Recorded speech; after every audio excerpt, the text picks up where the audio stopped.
بسم اللہ الرحمن الرحیم۔ نصرت پر بیعت ہونا۔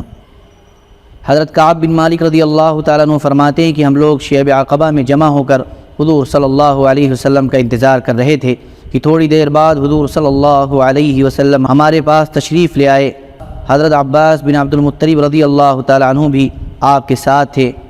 اور وہ اس وقت تک اپنی قوم کے دین پر تھے، لیکن انہوں نے چاہا کہ اپنے بھتیجے کے اس معاملے میں موقع پر حاضر ہوں اور ان کے لیے انصار مدینہ سے عہد و پیمان لیں۔ چنانچہ جب حضور صلی اللہ علیہ وسلم بیٹھ گئے تو سب سے پہلے حضرت عباس بن عبد المطلب نے بات شروع کی اور کہا، اے جماعت خزرج، جیسا کہ تمہیں معلوم ہے کہ محمد ہم میں سے ہیں، ہم نے ان کی اپنی قوم کے ان لوگوں سے حفاظت کی ہے جو ان کے بارے میں ہمارے ہم خیال ہیں، یعنی ہماری طرح ان پر ایمان نہیں لائے ہیں، تو یہ اپنی قوم میں عزت سے اور اپنے شہر میں حفاظت سے رہ رہے ہیں، اور اب انہوں نے سب کچھ چھوڑ کر تمہارے ساتھ جانے اور تمہارے یہاں رہنے کا فیصلہ کر لیا ہے۔ لہذا اگر تم یہ سمجھتے ہو کہ تم ان کو جس چیز کی دعوت دے رہے ہو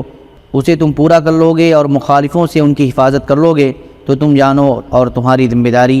اور اگر تمہارا خیال یہ ہے کہ جب یہ تمہارے یہاں پہنچ جائیں گے تو ان کو ان کے دشمنوں کے حوالے کر دو گے اور ان کی مدد چھوڑ بیٹھو گے، تو ابھی سے ان کو یہیں چھوڑ جاؤ، کیونکہ یہ اپنی قوم اور اپنے شہر میں بڑی عزت اور حفاظت سے رہ رہے ہیں۔ ہم نے حضرت عباس سے کہا، ہم نے آپ کی ساری بات سن لی، یا رسول اللہ اب آپ فرمائیں، اپنے لیے اور اپنے رب کے لیے ہم سے جو عہد لینا چاہیں وہ لے لیں۔ چنانچہ حضور صلی اللہ علیہ وسلم نے گفتگو فرمائی، قرآن پڑھ کر سنایا، ان سب کو اللہ کی طرف دعوت دی اور اسلام کی ترغیب دی اور فرمایا، میں تم کو اس بات پر بیعت کرتا ہوں کہ جن چیزوں سے تم اپنے بیوی بچوں کی حفاظت کرتے ہو ان تمام چیزوں سے میری بھی حفاظت کرو گے۔ راوی کہتے ہیں کہ حضرت برا بن معرور رضی اللہ تعالیٰ عنہ نے کھڑے ہو کر حضور صلی اللہ علیہ وسلم کا ہاتھ پکڑ لیا اور کہا، ہاں اس ذات کی قسم جس نے آپ کو حق دے کر بھیجا ہے، ہم ان تمام چیزوں سے آپ کی ضرور حفاظت کریں گے جن سے ہم اپنے بیوی بچوں کی حفاظت کرتے ہیں، آپ ہمیں بیعت فرما لیں۔ یا رسول اللہ، اللہ کی قسم ہم لوگ بڑے جنگجو ہیں اور پشتہ پشت سے لڑنا ہمیں وراثت میں ملا ہے۔ حضرت برا حضور صلی اللہ علیہ وسلم سے بات کر رہے تھے کہ درمیان میں حضرت ابو الہیثم بن تیہان بولے، یا رسول اللہ، کچھ لوگوں سے یعنی یہود سے ہمارے پرانے تعلقات ہیں، ان تعلقات کو ہم آپ کی وجہ سے ختم کر دیں گے، تو کہیں ایسا تو نہیں ہوگا کہ ہم ان سے تعلقات ختم کر دیں اور پھر اللہ تعالیٰ آپ کو غالب کر دیں اور آپ ہمیں چھوڑ کر اپنی قوم کے پاس چلے جائیں؟ حضور صلی اللہ علیہ وسلم نے مسکراتے ہوئے فرمایا، میرا خون تمہارا خون ہے، جہاں تمہاری قبر بنے گی وہاں میری قبر بنے گی، میں تم میں سے ہوں اور تم مجھ سے ہو، جس سے تم لڑو گے میں اس سے لڑوں گا اور جس سے تم صلح کرو گے اس سے میں صلح کروں گا۔ حضرت کعب رضی اللہ تعالیٰ عنہ فرماتے ہیں کہ حضور صلی اللہ علیہ وسلم نے فرمایا، تم اپنے میں سے 12 آدمی ذمہ دار نمائندے بنا دو جو اپنی قوم کی ہر بات کی ذمہ دار ہوں گے۔ چنانچہ انہوں نے اپنے میں سے 12 آدمی ذمہ دار بنائے، جن میں 9 خزرج کے اور 3 اوس کے تھے۔ حضرت عروہ سے مرسلاً منقول ہے کہ حضور صلی اللہ علیہ وسلم سے سب سے پہلے حضرت ابو الہیثم بن تیہان رضی اللہ تعالیٰ عنہ بیعت ہوئے۔ اس کی صورت یہ ہوئی کہ انہوں نے کہا، یا رسول اللہ، ہمارے اور کچھ لوگوں کے درمیان پرانے تعلقات اور معاہدے ہیں، ہم ان تعلقات اور معاہدوں کو آپ کی وجہ سے ختم کر دیں گے، لیکن ہو سکتا ہے کہ ہم تو تمام تعلقات اور معاہدے ختم کریں اور تمام لوگوں سے جنگ کریں اور آپ اپنی قوم میں واپس چلے جائیں۔ حضور صلی اللہ علیہ وسلم ان کی بات سے مسکرائے اور فرمایا، میرا خون تمہارا خون ہے، جہاں تمہاری قبر بنے گی وہاں میری بنے گی۔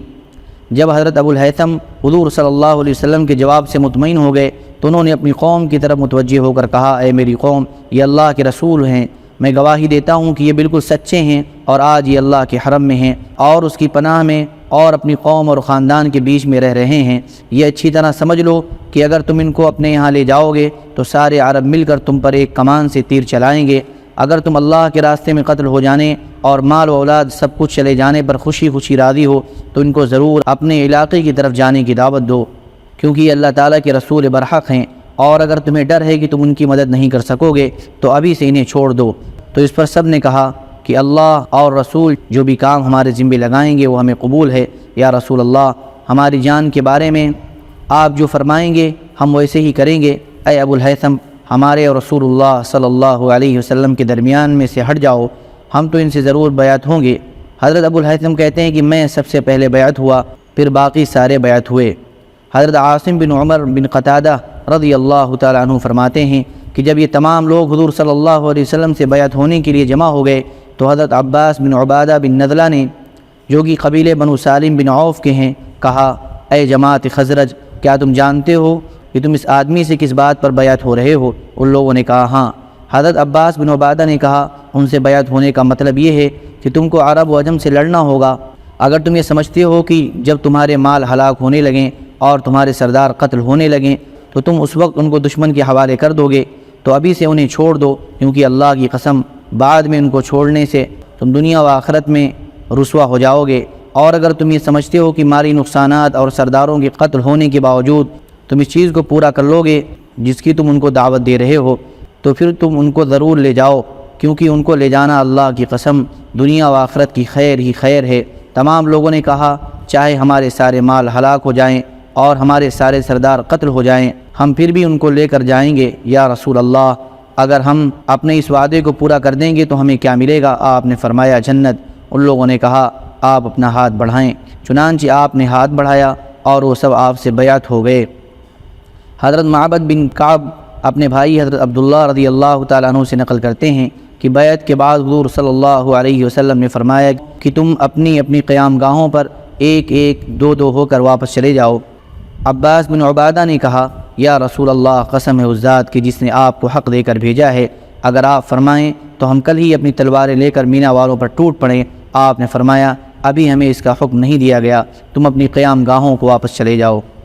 سبحان ربک رب العزت عما یصفون وسلام علی المرسلین الحمد للہ رب العالمین۔